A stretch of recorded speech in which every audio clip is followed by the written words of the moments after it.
Halo, selamat datang di Shuniwa, sebuah ruang kecil yang lembut, hangat, dan pelan. Di sini, cerita-cerita manusia beristirahat sebentar sebelum menemukan bahasanya yang baru.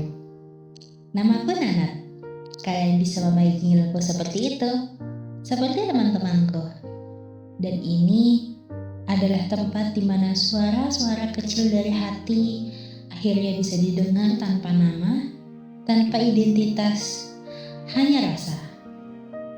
Setiap cerita yang kamu dengarkan di sini berasal dari seseorang di luar sana, seperti teman, kenalan, atau mungkin seseorang yang tidak pernah kamu temui.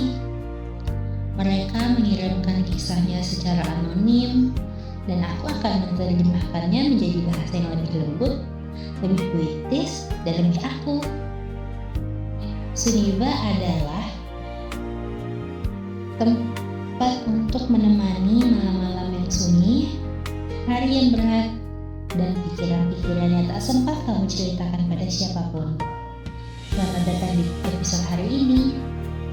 Mari kita mulai secara perlahan.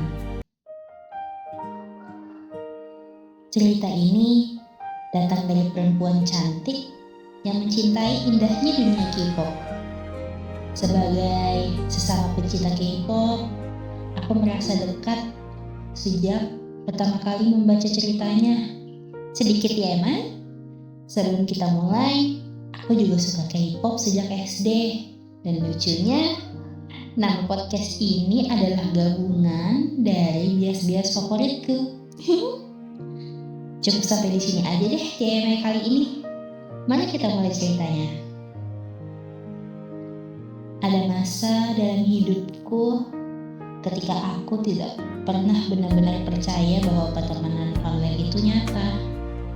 Bagiku, bagaimana mungkin seseorang bisa dekat tanpa tahu wajah, tanpa tahu kebiasaan, tanpa tahu dunia aslinya.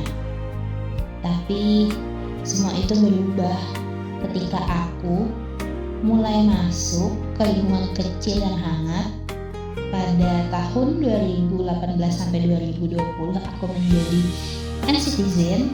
Lalu 2021 sampai 2022 aku menjadi Engine. Dan 2023 sampai sekarang aku menjadi Carrot. Dari masa ke masa aku selalu dipertemukan dengan orang-orang yang baik.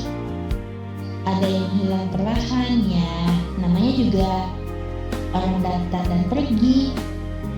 Tapi beberapa tetap tinggal, menyisakan ruang hangat yang tidak pernah kusangka sebelumnya.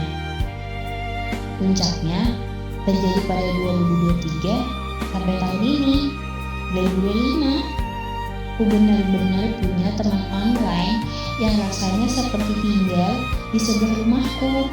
Padahal jarak kami sangat jauh. Aku hanya bisa bertemu mereka ketika ada konser idol favoritku. Tapi entah bagaimana, mereka terasa dekat sekali. Mereka membantuku saat aku hendak pergi ke kota-kota besar yang tidak aku kenal. Mereka memberiku informasi, arahan, dan rasa aman.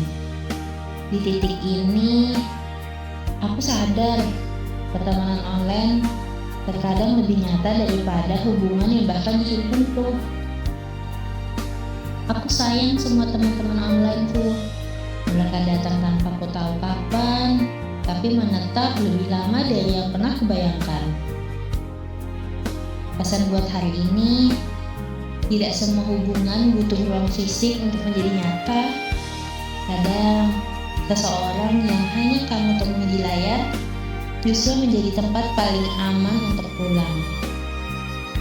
Nah, segitu aja dulu deh cerita buat hari ini. Terima kasih sudah singgah. Terima kasih sudah mendengarkan cerita yang mungkin bukan milik kamu, atau entah bagaimana tetap terasa dekat di dada. Semoga setelah ini hatimu terasa lebih ringan, atau setidaknya tidak sendirian lagi. Kalau kamu punya kisah yang ingin diistirahatkan sebentar, kamu bisa menitipkannya padaku. Tidak perlu nama, Tidak perlu siapa kamu, cukup ceritanya saja, biar aku yang terjemahin deh. Sampai ketemu di episode berikutnya. Jaga diri, jaga hati, dan seperti biasa, mari kita berjalan pelan-pelan.